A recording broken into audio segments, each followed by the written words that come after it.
I think we'll start off. We'll just let the other people join in as we go ahead. Yeah. A warm welcome and good evening to all. Rural Service Bootcamp is back with another session, and we will be having a session on basics in emergency today. We'll have a quick review of BLS, a systematic approach to assess and treat emergencies, and a few case scenarios that a rural doctor like our bonders will come across in our bond centers. We have excellent speakers lined up for this session today. We have with us leading the session Dr. Clive Martin Rodriguez from the batch of 2014, who is working as a junior clinical fellow in renal medicine in King's College Hospital, London. The session will be moderated by Dr. Prithvi Dasari from the batch of 2008, who is a consultant intensivist in Cloud Physician. A few reminders before we start off. Please keep yourself muted throughout the meeting. If you have a query, please type into the chat box or the Jonet Academics WhatsApp group. A feedback form will also be shared on both the above mentioned platforms. Please fill it before you leave the meeting. If you have any technical difficulties, please contact me on my WhatsApp or you can send in a message on Jonet Academics WhatsApp group. We'll have the session open. Clive, over to you. Thanks, Joe. Hello, everyone. Thanks for giving me this opportunity to speak, or rather, like discuss with you all what we think as bonders would be helpful during your rural service. So, can you guys see the screen? Yeah, no, yeah, okay, fine. I can see a thumbs up from Prithvi. Right. So basics in emergency. I'm not.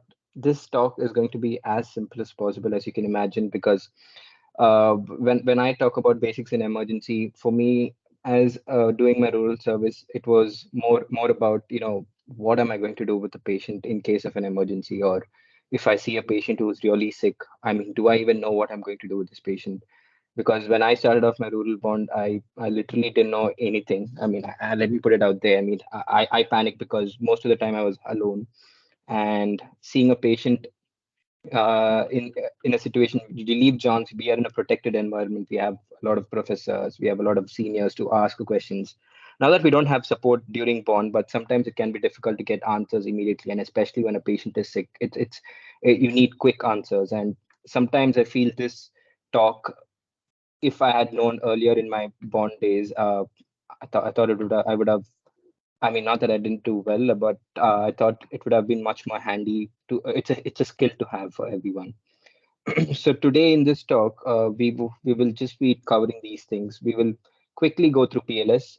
I'm sure you guys might have had a BLS class during internship. You all have had a certification course for it, and then also quickly think about how to use the ABCD approach to manage a deteriorating patient, or recognize a deteriorating patient rather, which I feel is the most important skill as a doctor one should have.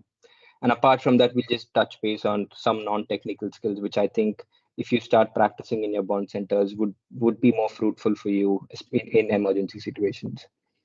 So I don't know if the chat box is working, but if yes, can whoever's online tell me, do you all regularly use the A2E approach in your bond center, or do you all even think of when you're managing a patient? Do you even think in that way when you're treating a patient? Could you type in? I mean, whoever. I'll just give you 10 seconds. Teacher, just let me know if there are any answers, or else we'll just move on. Sure, sure.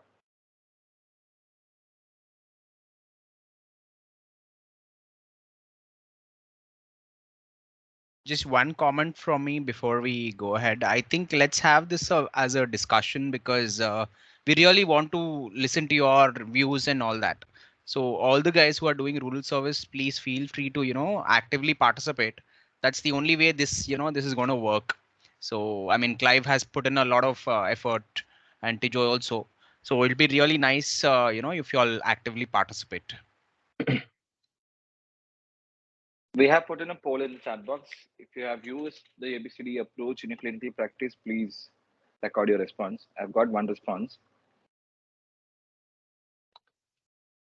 Also, just I mean, if I know, I mean, it's being on a virtual class. It's just a lot. I mean, you might, I personally, if I was in your situation, I would have also been the same. I mean, I would have been scared to talk up or like, answer a question because I would be like, oh my God, what are people going to think? But just let me tell you that we've all gone through this.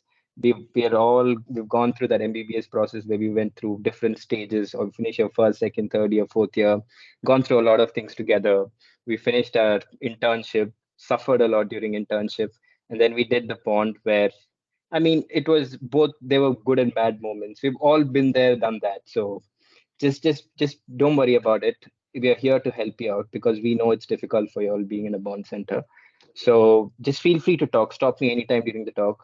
I hope you all talk. I mean, really, I would like we would like to listen to you all talk as well. So yeah, Shall we have five responses? okay, okay. 80% often and sometimes 20%.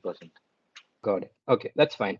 So what my objective as a speaker in this talk is to try and get this into your brains or try and make this a habit for you all to use the ABCD approach, whether the patient is really sick or whether the patient is stable, whether you're in an OPD setting, whether you're in a casualty, or whether somewhere in the hospital a patient collapses.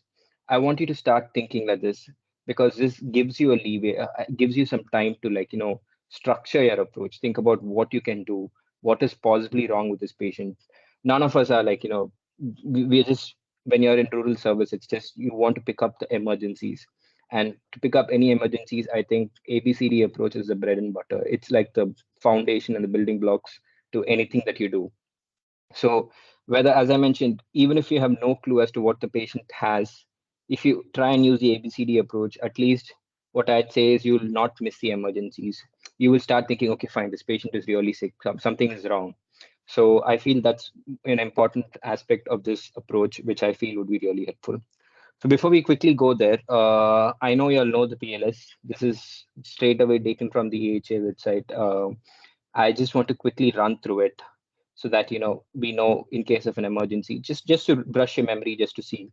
So as you all know, I mean, if you see an unresponsive patient, you have been taught to just check if the patient is responsive. How do you do that? Any comments? I mean, what do you all do? Or you can type in the chat box, even if you don't want to speak up, that's fine. After a while, I mean, um, I probably will start picking names of people who I know on this uh, session to try and get answers. We look at if the patient's conscious or if there is spontaneous breathing. Got it. Okay, that's good. Yeah, but how do you do that? How do you know if the patient's responsive? We usually tap on their shoulder and ask. Excellent. Yeah, so that's the basic thing. You tap on the shoulders, ask, speak to the patient.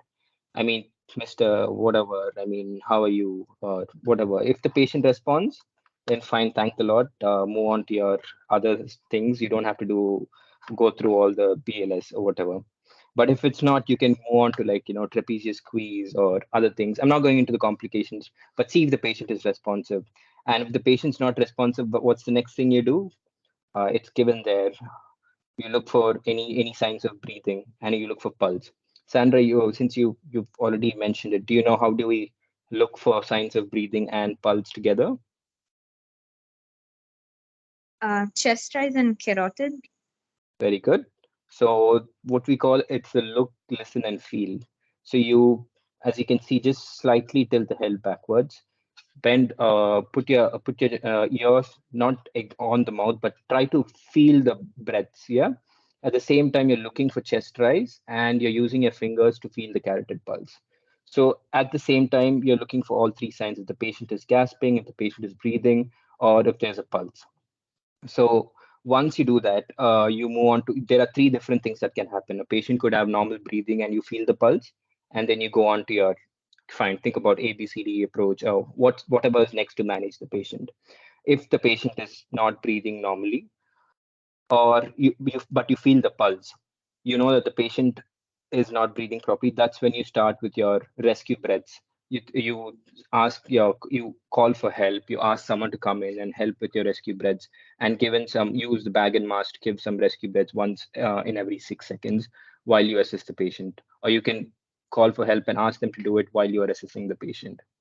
And if not, if there's no signs of breathing, no pulse, nothing, that's when you move on to the next step, that is to start your CPR. And you know how to do CPR. You perform 30 compressions and then give 2 breaths. But it could be different. I mean, sometimes you might be alone. It might be more complicated. I'm not going into depths of all this. Maybe we can talk about this later sometime. But you need to start your CPR. If you don't have any EAD device, you literally refer the patient while doing the CPR if possible, or get the AED and then do check the rhythm and shock or not don't shock, whatever. The next one, what I want to just re-emphasize on is the chest compressions, which is very, very important. Basically, try and minimize the amount of time that you can have your hands off compressions. Basically, the hands off time should be as minimal as possible. This is why I'll be talking about the non-technical skills later on, where you need a lot of help. You need people in your bond center who know BLS, because it's very important for you, because you can't do everything at the same time. You can't give compressions, you can't give breaths, you can't do everything. And you after all, I mean, if doing bond, our fitness is so bad that literally in one round we are all tired. So we need other people to get on and help us with this. So make sure these are the features that you keep in mind. I mean, 100 to 120 compressions per minute. You look at the depth and chest recoil, and yeah, I'm again, as I mentioned, these are things that we just have to keep in mind, and I'm just brushing up on these topics. So now we'll move on to the main part of the talk, what is going to be the A, B, C, D, E approach. I'm sure most of you all know this, but anyone, could you all tell what does A, B, C, D, E stand for? Someone, guys,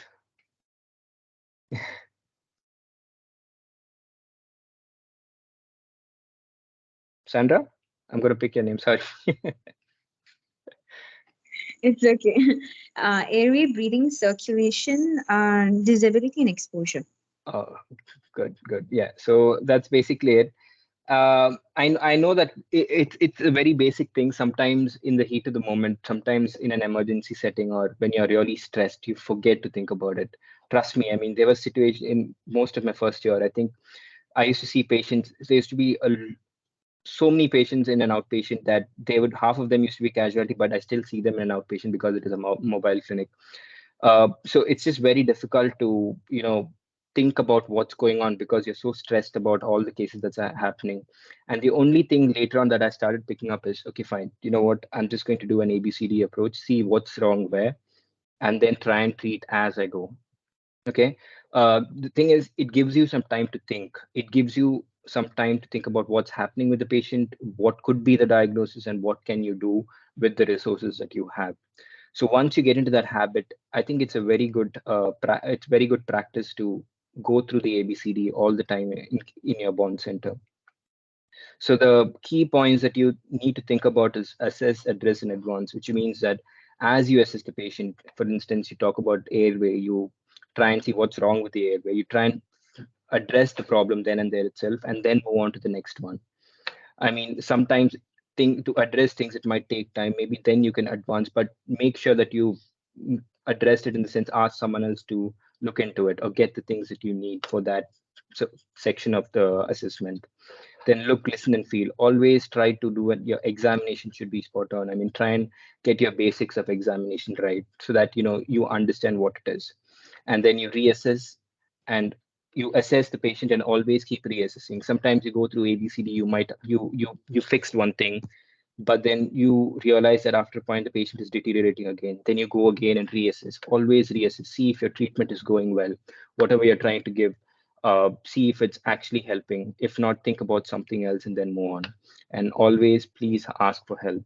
I mean, you I know that most of the time, even I was alone. I was probably the only doctor in my center, but I had other people around, in the sense, non-medical people. They could be anyone. They could be health educators. They could be just lab technicians. I had one or two nurses most of the time with me. So what I used, the thing I did was try and empower them, try and teach them things, because in situations like this, you need help, and any helping hand works, and you need the maximum help that you can. So empowering them and teaching them these things could also be helpful for you, so that you can help the patient out at the end of the day. So let's quickly go through airway. We know when we talk about ABCD approach, you see the patient. If the patient is not responsive, you know what to do. We saw in BLS. And if the patient is responding, what does that mean? I mean, you go and see, how do you say that the airway is patent? How do you know that the airway is patent? Someone you can type in.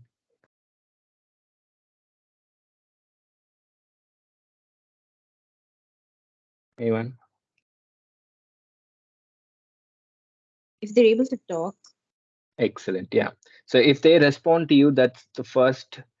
I mean, that's the clue to you, not the clue. That says that the airway is patent.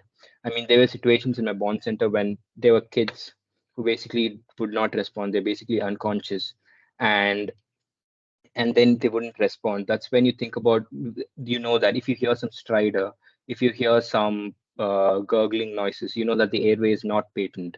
So you try and address that. So what do? You open the airway. I'll show you the head lift, head tilt, chin lift, and jaw thrust technique. I will show you that in the next slide. And then you try and see if there's anything else. If that simple technique itself can open up the airway, there were instances when you just use the head tilt and chin lift, and then the patient, stops the gurgling, the stridor stops, and then you start oxygen, and the patient's airway is more or less patent. You know that. So it's very difficult in an unconscious patient, but you try and do the best you can. So you always look for, if the patient's responding, if the patient's not responding, try and open up the airway by doing the head tilt and chin lift. I'll just show you the airway maneuvers here. You do the head tilt and chin lift. As you can see here, the tongue, in a normal patient who's unconscious, the tongue is basically falling back and blocking the airway. So by this simple maneuver that you could do to open up the airway is basically push the forehead back. That's the head tilt, and you try and lift the patient's chin with two fingers gently, and that could, most of the time, should open up the airway. And sometimes you use jaw thrust when it's a trauma case, and you think that the C spine is involved. That's when you use the jaw thrust. There are hundreds of videos online where you can check how to perform these maneuvers. So I'm not going into details of how to perform these maneuvers. So just going back to the slide, what do you do in an examination? Look for any airway noises. If there's any stridor or if there's any gurgling sound, that means the airway is not completely patent, it's partially blocked. Or if it's completely blocked, you can't hear any breathing sounds. Again, that is something that you need to look for foreign bodies to see if there's anything in the mouth, if there's any secretions in the mouth, if the patient has had some seizures and it's just blocked the airway. Try and use suction to remove those secretions. And then you start an oxygen in an unconscious patient, whether or not the patient saturating well or not, because uh, it helps at the end of the day. And then in an unresponsive patient, your intervention would be CPR. So the goal of an airway in airway stabilization is you're trying to make the airway patent. And next, as we've seen this, we move on to breathing. So breathing, we've already spoke about look, listen, and feel approach. It's the same in this. So always remember in the examination part in breathing, you look for a respiratory rate and you look for saturation. Look at these two vitals because these are important in breathing. Try and get what's happening and then address then and there itself. There could be a patient who has a sudden, what do you call it, exacerbation of asthma, severe exacerbation of asthma or COPD, and you find out that the patient has, the respiratory rate are quite high, not saturating well. Then you can immediately start an oxygen titrated, or it could be a pneumothorax. It could be anything. What I'm saying is pick it up then and there itself and address it then and there itself. So the investigations you can always do in breathing are ABG and X-ray. So as I mentioned, simple things, just look for respiratory rate saturation and do a complete chest examination. I'm not, you guys know about inspection, all that. I'm not going to the depths of it, but those simple things, when you do it, you understand, okay, fine, there's a problem with breathing, and then address it then and there itself. Yeah. So that is breathing. Then when we move on to circulation, it is the next part where the first thing that you look for in circulation is the heart rate. You check the blood pressure, you check the CRT and JVPs. So how I do circulation is basically start from the hand. You look at the peripheries. Is it warm? Is it cold or clammy? That's the first thing. Then I move on. Then I do a CRT because it's at the corner. So you just start from the tip and move up. So you look for your CRT. You look if the peripheries are warm, cold, or clammy, and then you check the pulse, you feel the pulse, and then you move up, you check the blood pressure, and then you check the JVP, and then you do a complete CVS examination. So by doing this, you're basically covering everything that you need to examine to rule out to make sure that the circulation is stable. I hope that makes sense. So the test that you need to remember in circulation, which could be very helpful, is your ECG and other blood tests. And the interventions, what you would do is get in an IV access. As we all know, simple IV access. For most of the patients, they will need some form of treatment if they are unstable. And then you decide on whether the patient needs fluids, or if the patient is septic, you think about what could be the uh, antibiotics or other treatment that you need to give for the patient. And as you move on, you do the same intervention and then move on to the next one. Sometimes you might not be happy with what's happening in your circulation. Maybe you find that the blood pressure is very low. You commenced on fluids. You know that the circulation is not stable. So what do? You just start the intervention, and then you move on to D and E, and then come back and reassess your A, B, C, D E again. So in that way, you're making sure that you completed an entire A to E assessment, and then you're reassessing to check how your interventions are working. I hope that makes sense. The next one is disability, which we all know we are looking for the level of consciousness in the patient. You could either use the GCS or ABPU scale. I think just stick to GCS because that's the most easiest. If we've been taught from medical school.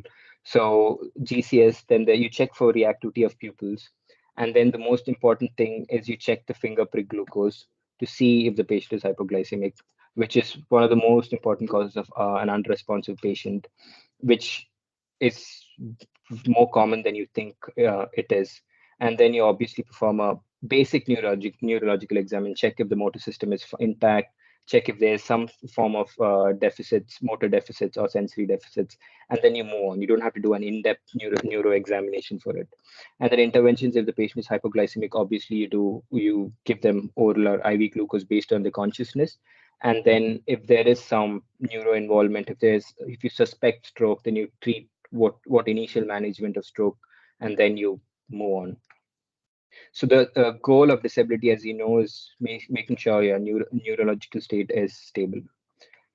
And the last but not the least, what we basically need to do is tidy up everything that you've done so far. You've done your chest, you've done your CVS examination. Now we need to do a complete head-to-toe examination. Make sure you don't miss out anything. That's why it's called exposure.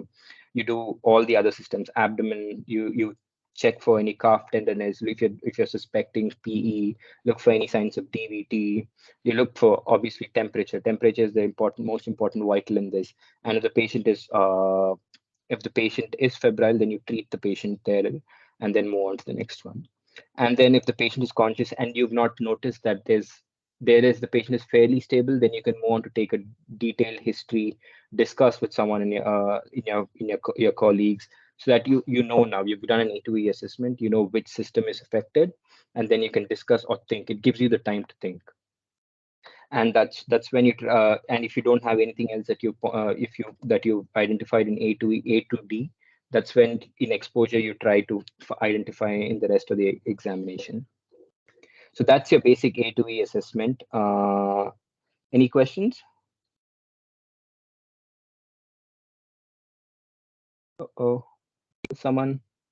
Okay,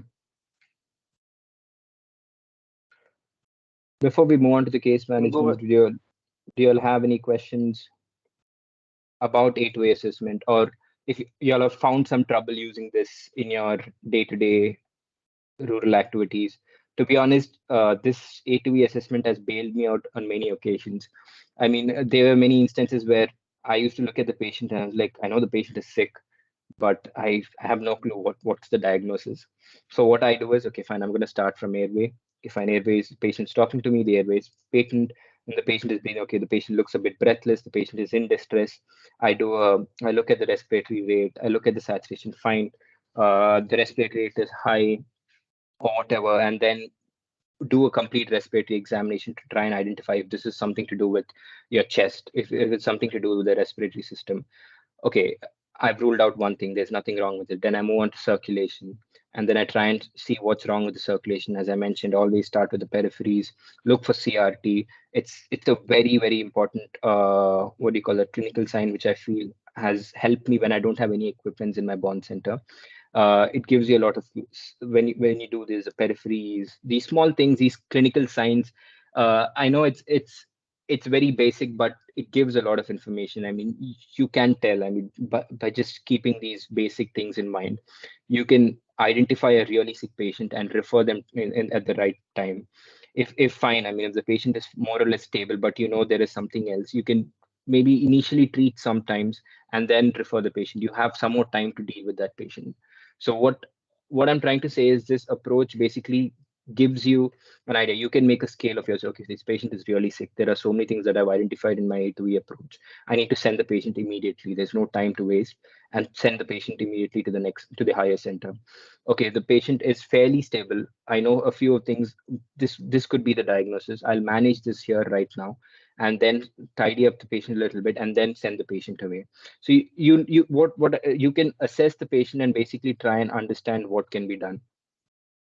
Is that I hope uh, it is it would be helpful. Now let's just try and use this in clinical scenarios and see what can be done. Do you have any questions before we go? I mean, uh, yeah, Prithvi, any comments? Just one comment. Like how English is a language where you communicate, ABCDE is a language of two things. One, you get clarity in your head that, okay, I'm not going to miss breathing. I'm not going to miss circulation. You go in one order. So it's a clarity in thought process, first thing. And second thing is you have a senior at your own rural center, or you're seeking some kind of help from your seniors or somebody elsewhere. You go in an order. It's a language of communication when a patient is sick. Like, I don't want a lot of unnecessary information, right? So I want to know exactly what A, B, C, D, E of this patient so that somebody who is far away can help you. So they know exact picture of, what you are seeing.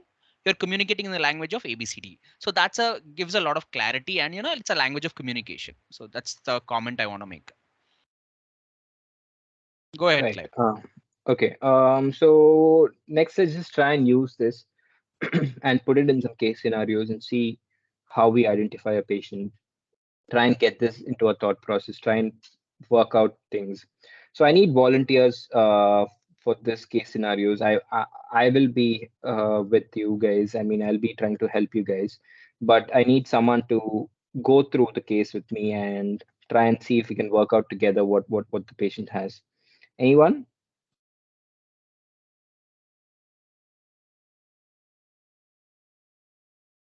As I mentioned, no pressure, nothing's going to happen. I mean, we're just going to literally do the ABCD. That's all, nothing else. No points for making the right diagnosis. No points for making. I mean, no one's going to kick you out for making the wrong diagnosis. We're just learning here, as I mentioned.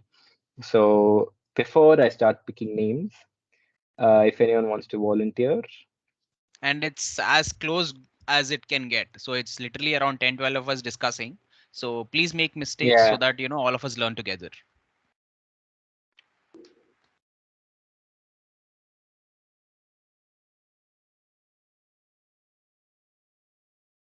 who should I call from this group? Um, Angeline, are you there? Sorry that I have to pick. Yes. So no, thanks for responding, but this is going to be fairly simple. So we're just going to try and use what we did. So I'll read out the case for you. Are you with us? Can you hear me and see the slides? Yes, I can see. Okay, fine, perfect.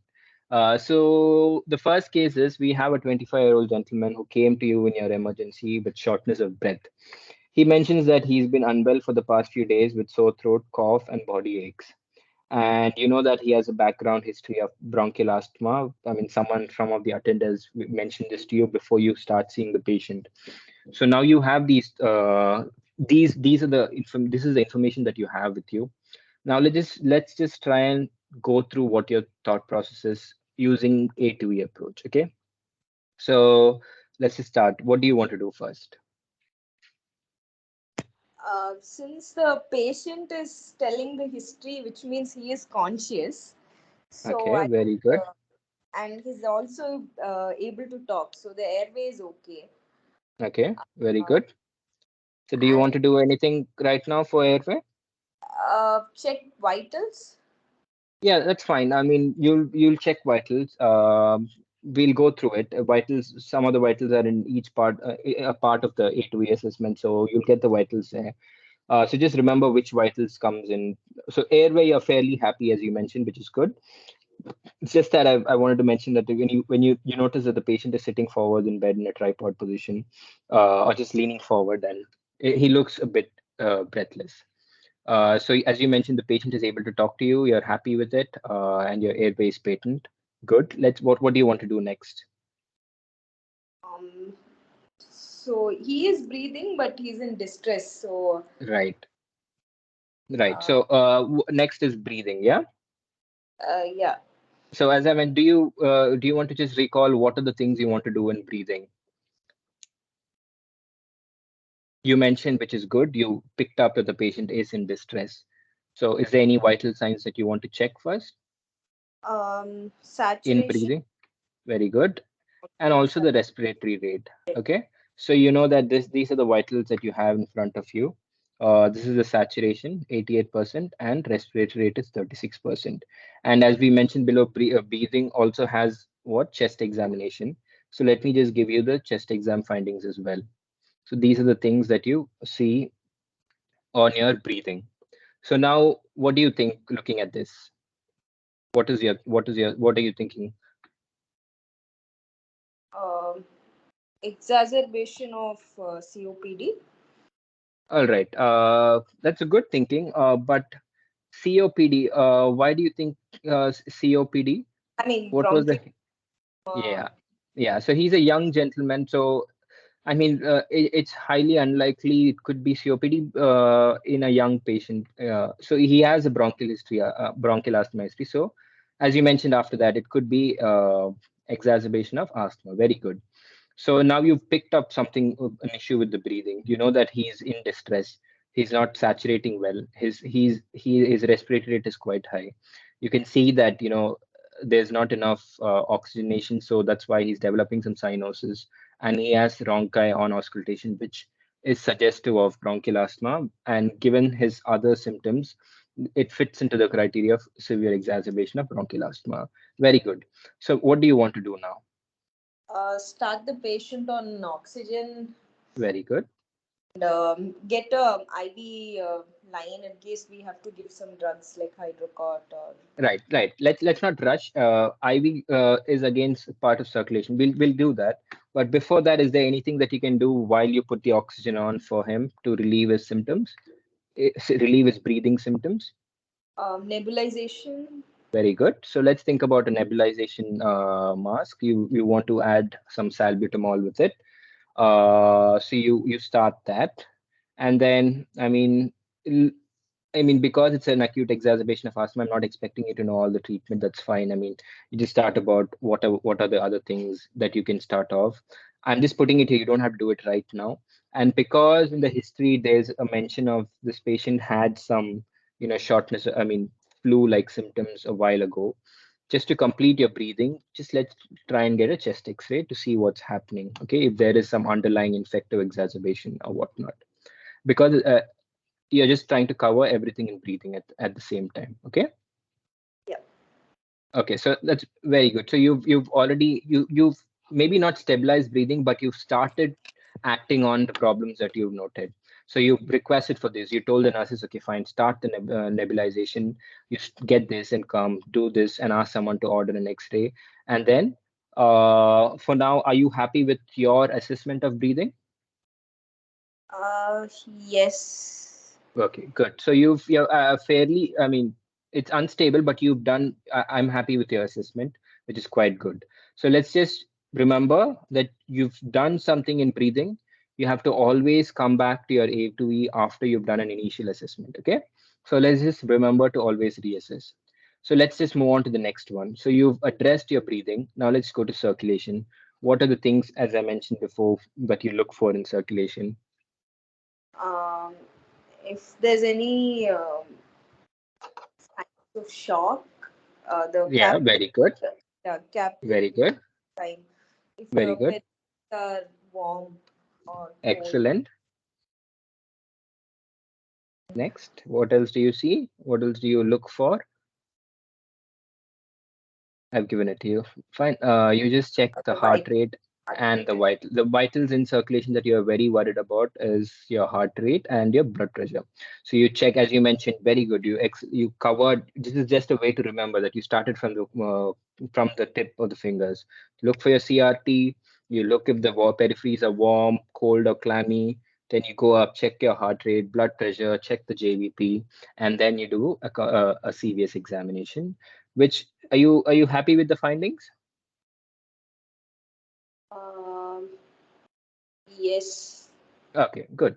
So do you want to do anything at the moment for circulation to stabilize your Uh, circulation? Nothing for now. Nothing. Okay, good. So you mentioned before, remember IV cannula. I mean, it's not wrong to think about putting a cannula then, which is good. I'm just uh it's fine. I mean, as long as you remember, it should be fine. Just get an IV access whenever it is. And if the patient is still in distress, you can think of doing some bloods. You can do an FPC because if just to rule out, I mean, look at the white cells and look at the neutrophils if you have the facility, or you can if you have the facility for an ABG, which I doubt.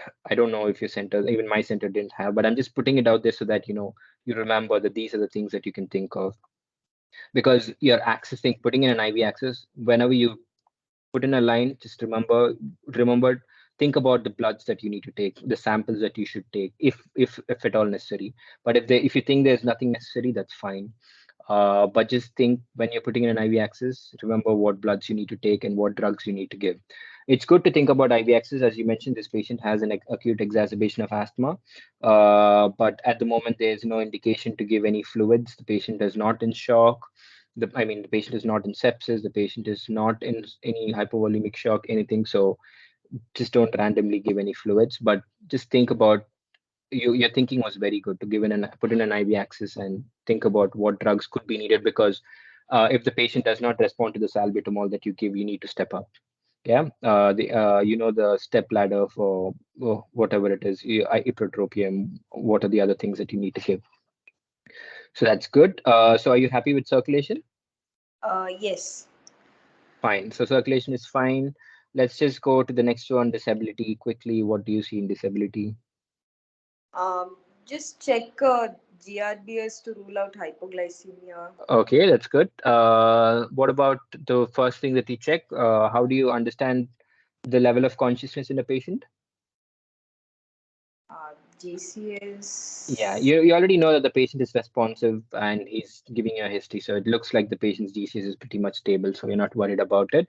But very good. Check for, I mean, these are just a part of, just to remember that these are the things. Maybe in this case, it's not relevant, but remember that there's a GCS. You check for pupil reactivity. And then obviously, as you mentioned, look for a finger prick glucose. It's come back as 110. Are you happy with it? Yes. Okay, good. And you don't find any no neurology. Everything seems okay. Anything you want to do for in disability? Nothing. All right, fine. So you're happy with D, and then you move on to exposure. What are the things that you look for in exposure? Temperature if there's hypo or Very hypothermia. good. Temperature seems to be okay. And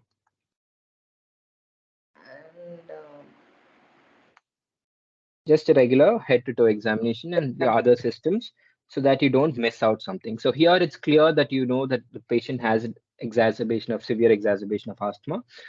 So you don't, maybe it's not important, but just remember for the completion of your examination to rule out if there's something else that you're suspecting, which doesn't make sense. That's when you do in exposure or the rest of the systems examination.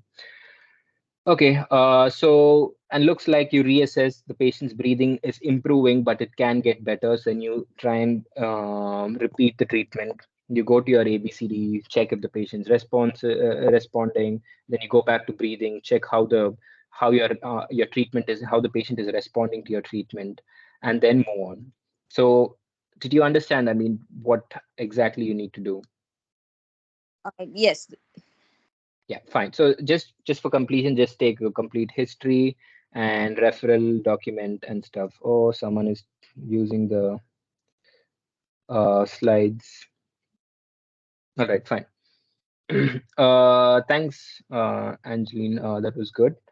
Any questions? Anyone so far? Did you guys did you guys get a hang of how to use this? I'm sure you'll know it, but just to try and like reiterate what needs to be done. Each patient, all of it may not be relevant. So Yeah, you need to see, that's why you will kind of go quickly as different cases come. So try and have this thought process in your mind when you assess every single patient. Yeah. right. So let's just quickly go to the next case. Next person. Anyone else who would like to just practice A2E assessment? Just practice. This is not a test. So um okay. Someone is like desperately wanting to take up control. Guys, I'll send you all the presentation. Don't worry. All right, I'm gonna pick now. I'm not gonna waste time. Leander, are you there? I think he joined a bit late, so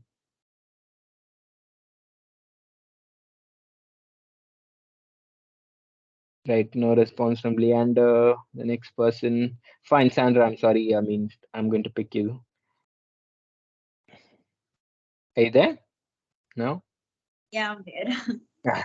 All right, so let's just quickly go through it. I think you've understood after the first example what exactly you need to do. Let's try and do this a few more times so that we understand, so that it remains in our heads. Yeah. So the second case is for you. Yeah, the case is you are attending a busy clinic all alone in your hospital, and a nurse comes to you saying that the patient in the ward was found unresponsive. Not that easy when So a patient's unresponsive, but yeah, what do you want to do? You see, when you go in, you see the patient is lying on the bed unconscious. so like starting with airway, you will. You basically tap on the shoulder and see if he's able to talk first. And if he's So the not, patient doesn't seem to be responding to you, and you can hear some uh, inspiratory stridor from the patient. What does that mean? obstruction. Okay, fine. That's good thinking. Just remember when you hear inspiratory noises, if there is an obstruction, you're not going to hear any breathing sound. So when you hear some sounds, that means it could be partially obstructed. And what's the most common cause of a stridor in a patient who's unresponsive? What do you think? We talked about this earlier in the presentation. The tongue falling back. Exactly. That's right. So what do you do? What do you want to do? Head tilt and chin lift. Very good. You just try the maneuvers, you do the head tilt and chin lift, and the patient's stridor is stopped. You obviously can't keep doing this all the time, so you ask someone else to take over. And then, do you want to do anything else?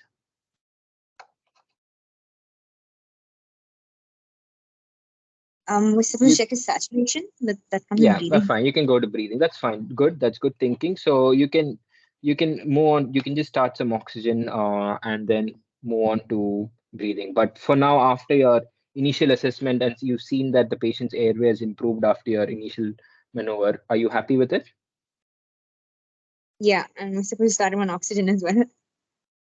Yeah, It's you've ready. you've started Yeah. it. That's fine. You're done. You did a good job there. And remember, there was an issue with airway, so always reassess. You come back to airway later on. Yeah. And the next one is breathing. What you mentioned? What do you want to do in breathing? Saturation and the Good. respiratory rate. Fine. It looks fairly. I mean, it's perfectly fine now. And then you obviously do a chest exam. If you don't find anything, everything seems okay. Do you want to do anything in breathing? Do you want to intervene? No, he's already on oxygen. Fine. Fine, perfect. You've done the oxygen part already. Um, so you happy? Do you want to go ahead? I, yeah, circulation. Fine. Okay. Let's. Oops. Oops. Oops. Oops. Okay. Fine. There's nothing much. Okay. Circulation. Just remember what we spoke before. These are the things that you need to do. Just remember to go from the. Just to remember. I mean, This is how I remember. Start from the peripheries and then move upward. Sorry. So you see that the heart rate is stable, blood pressure is fairly stable, CRT is fine, warm peripheries, nothing to do. Anything else? Just other than because definitely the patient is unconscious, you get in an IV access. Anything else that you want to do? No, nothing else. All right, fine. Do you want to give fluids because the patient is unresponsive? No, the BP is holding. So Good, good. Yeah, fine. It's good. So just no indication for any other treatment at the moment. So you just move on to try and you've still not found out. So let's see what's next here. What uh what do you want to do next? this one glucose GIBS. Yeah, so you know that the patient is unconscious, you know the GCS is going to be low, pupils are reactive, and then you wanted to do the glucose, and there you go, glucose is super low. What do you want to do now? 25% dextrose or 50% Fine. dextrose. That's fine. Don't worry about it. I don't want the specific, percentage and all that. You're just going to treat with IV glucose. Obviously, you can't give oral. The patient's unresponsive, and then you check for the finger prick. Check for the blood glucose after 10 to 15 minutes and see, and repeat if needed. And after a few minutes, the patient starts to regain consciousness. Okay, these are things that actually I've seen in my bond center. I mean, patients come in like this, unconscious. They might not have, they might be diabetics, and they just come in unconscious. Simple things, as I mentioned, we forget. I mean, always remember A to E, and you will get to glucose. And sometimes it's not a hard and fast rule that you need to follow A to E in a way, but this is just a tool to assess you, to help you so that you don't forget things. So once you reach disability, you've understood that. Sometimes, I mean, you can just ask for a finger prick glucose immediately. There's no hard and fast rule. I'm not telling that you need to do it only this way, but it's just, as I mentioned, tool for you to remember, not to forget things. That's all. So for the sake of completion, you do an exposure, you don't find anything, patient regains consciousness, take a history, you review the document, and then you discuss with your senior if you need to. Right? Thanks a lot, Sandra. That was good. You did well. Any questions?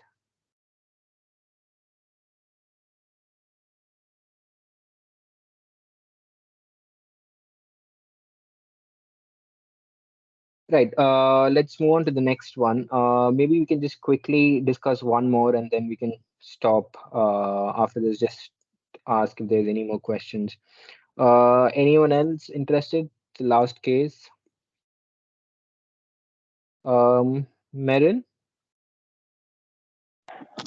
Hi. Hello. Hi. Yes. Thanks for speaking up. So let's just start the next case. So we have a 40-year-old lady who presents to your clinic feeling unwell and drowsy. Okay, her attender says that she's been having fever on and off for the past 3 days, had multiple episodes of vomiting in the morning on the way to the clinic. And just remember, this region is endemic to malaria, and I don't expect you to, you know, treat the patient for malaria, but let's just try and use our A2E approach to see how to treat this patient. So what do you do first? First, I'll check if she's able to talk, if she's responding. Right. Okay. Fine.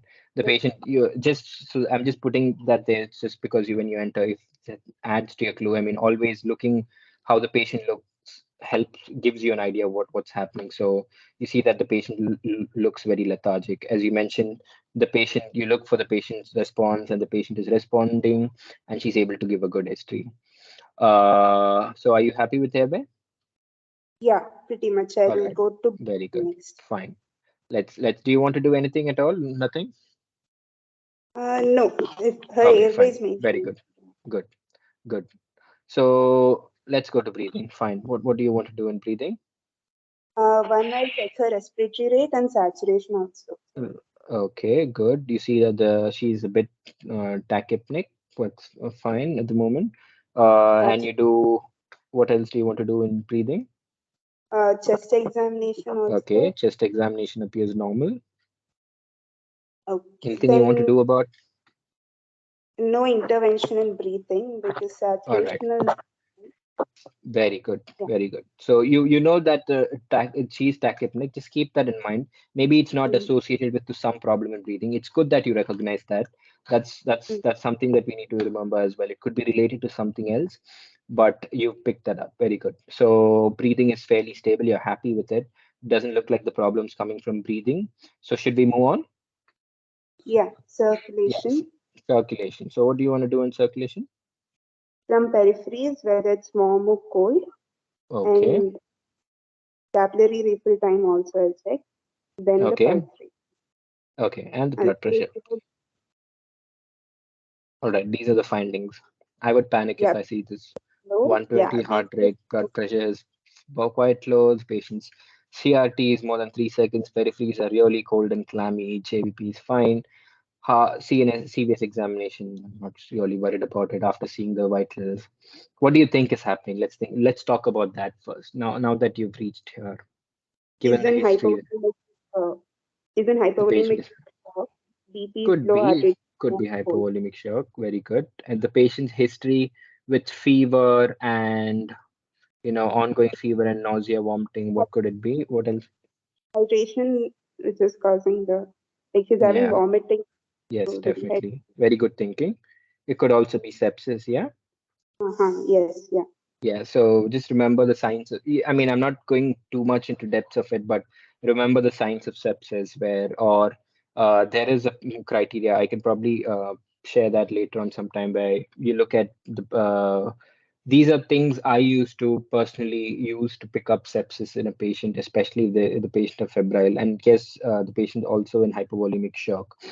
But yeah, using the SIRS criteria. I mean, if you see what's the heart rate, what's the blood pressure, what's the respiratory rate doing, cold and clammy skin, all these are like markers of sepsis. So keep that in mind. And as you mentioned, the patient is in hypovolemic shock as well. What do you want to do? First, obviously, get Uh, an IV access in. yeah, IV access and fluids. You have to start Very good. NS Good, to maintain good. the Do you want to do any? So remember when you give an IV access, always take out bloods, yeah, especially when the yeah, patient is so sick. So here, I just gave a clue that the patient is in a malaria endemic area. So I would always first think of a malaria RDT, then do a renal profile and check the electrolytes and full blood counts if these are available. But if you are in an endemic region, this RDT will always be there, and you can do a hemoglobin at least just to see what it is like. Yeah, so IV access, blood's out, and then what do you want to give in? NS. First, Okay, you I'd like to said give NS. NS. Okay, so let's give a bolus, yeah, of 500. Yeah, She's young, she's not that old, so I'm sure she can take 500 mils of uh, NS or lactate. And anything else? we'll have to come back to the circulation Yeah, after. definitely. So you've done what you could. You're still waiting for your malaria RDT report. You're waiting for your blood tests, and you've done the best you could in circulation. You've started IV fluids, so you know that the circulation is not stable. So we will come back to circulation, and in the meantime, we'll try and assess all the other things. Yeah, Yeah. disability next. GRBS and GCS roughly Okay, like you know that the patient's responding to everything. So GC is 15, pupils are reactive. You ask for a blood glucose, and the blood glucose comes out to be low as well. So what do you want to do? so dextrose we'll have to give. Okay, fine. You give IV dextrose or glucose, and the patient, you obviously repeat it. And you know that this is also not stable. Hmm, Blood glucose is also low. So you've given the treatment. Always come back and reassess whatever you've given. So now, so you know that there's a lot of systems involved in this. It looks like okay, the patient's not in septic shock, but it's sepsis related, and you've given your initial treatment. So let's just try and reassess. Okay, let's finish the entire treatment. Exposure, treat your temperature is 104. What do you want to do here? we'll have to give her paracetamol IV or Okay. uh, Fine. Always remember when the patient is hypertensive and if you're thinking hypovolemic shock, always rule out any external signs of bleeding. Yeah. Always expose the patient completely. Check if there's any signs of bleeding from anywhere else. and complete systemic examination, especially abdomen, just to see if the patient is in, if there's any internal bleeding somewhere. Yeah, so very important. So interventions, as you mentioned, you give some IV paracetamol, and again, so many systems involved. So let's just come back again from A to E and try and reassess. So do you want to quickly run through A to E again for the same patient? Yes. Airway, So airway, the patient is responding, and breathing was fairly stable. It's still stable, no deterioration there. Circulation, and heart rate and BP, I'll have to look at it again. okay.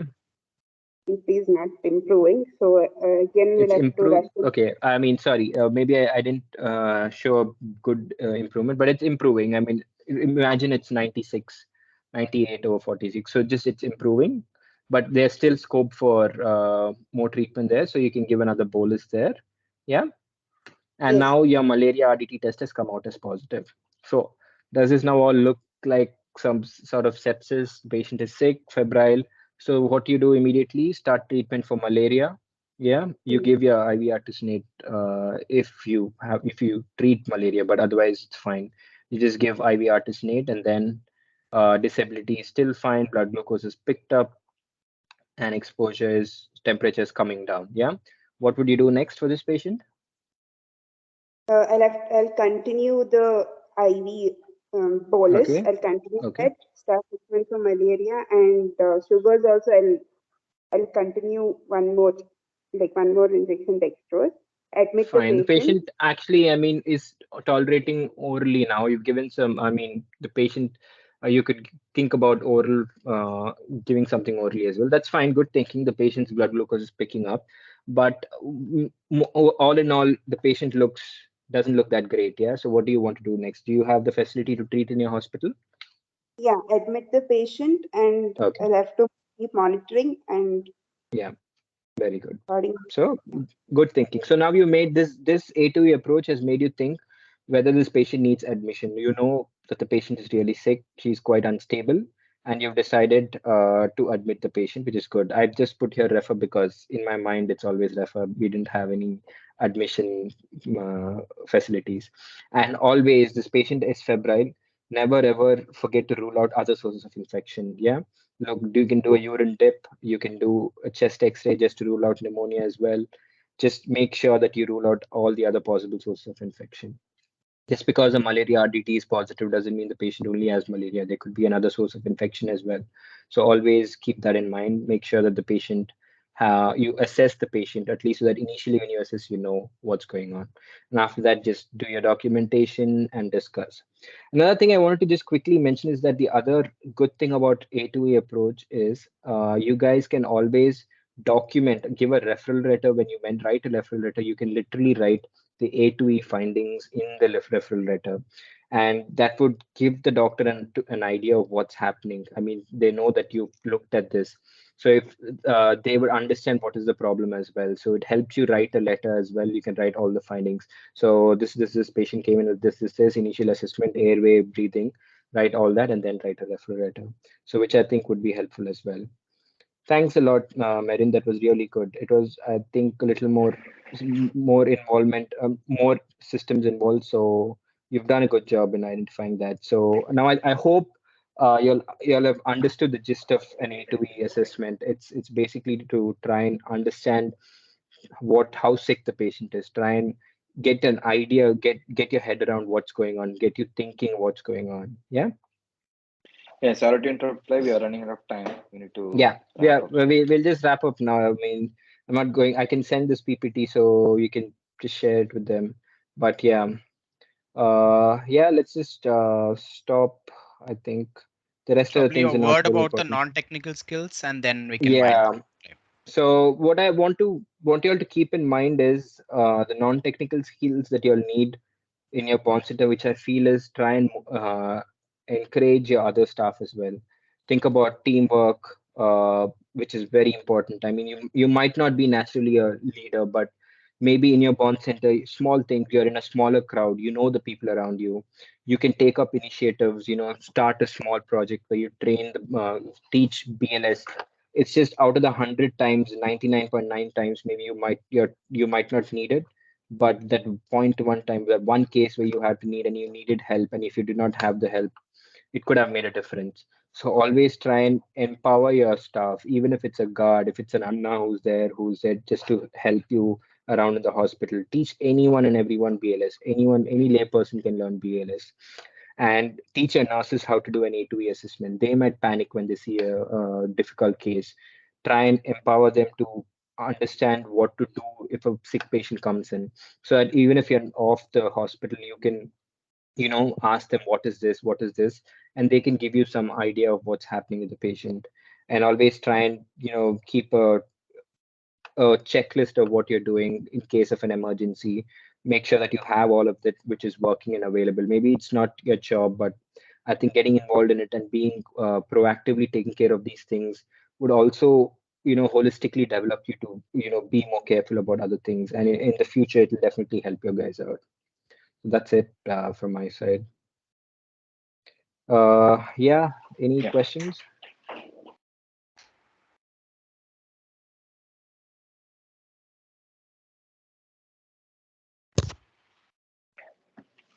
If anybody has a question, please feel free to unmute yourself and ask your doubts. Meanwhile, I'll just thank everyone. Thank you all for joining me on the weekend. I hope you find the session useful, and will use the ABCD approach more often and handle emergencies in your center a bit more confidently. I would like to extend my gratitude to my dear seniors, Dr. Clive and Dr. Prithvi, who are also part of this initiative right from the beginning.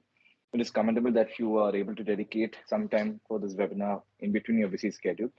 A few things to note before we end. A feedback form will be shared on the chat box and Jonet Academic's WhatsApp group. Please fill it before you leave the meeting. And the recordings of the past sessions will be available on YouTube. It will be on the Alumni Association YouTube channel. This initiative is intended for the bonders, and as seniors who have gone through the same scenario, we felt there was a need for something like this. We would like a little more effort. We would like a little more involvement for the effort we put in. Please share the word and talk to your friends if you found the session is useful. Thank you all once again, and we'll meet you again next week for a session on basics in ECG, which will be headed by Dr. Alex P. Tom and moderated by Dr. Chaitanya, who is everyone's favorite. And any queries, please feel free to ask now.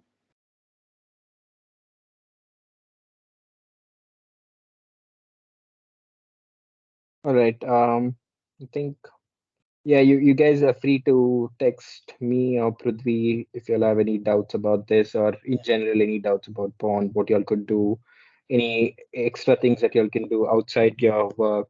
If y'all are really interested to talk about anything, you can just text or mail any of us. I'm sure we are all there to help you guys. Thank you so much. Thanks to Joe for organizing this. Thanks, Clive. Great job. Thanks, Thanks, Prithvi. Tijo, for organizing. Bye. Yeah, bye-bye. Bye, everyone. Have a nice weekend. Bye-bye. Good night. Thanks, guys. Thanks. Bye-bye.